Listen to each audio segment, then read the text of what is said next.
सक्खर में सरकारी ज़मीनों की अलॉटमेंट के सिलसिले में नैब ने बाकायदा तहकीकात शुरू कर दी हैं।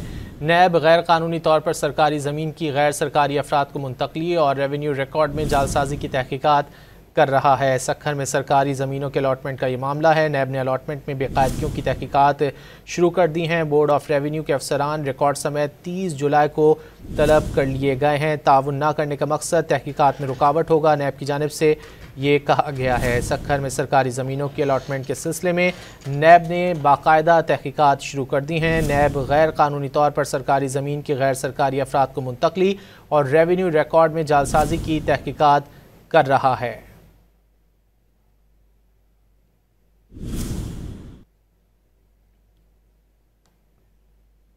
सक्खर में सरकारी ज़मीनों की अलॉटमेंट के सिलसिले में नैब ने बाकायदा तहकीकात शुरू कर दी हैं।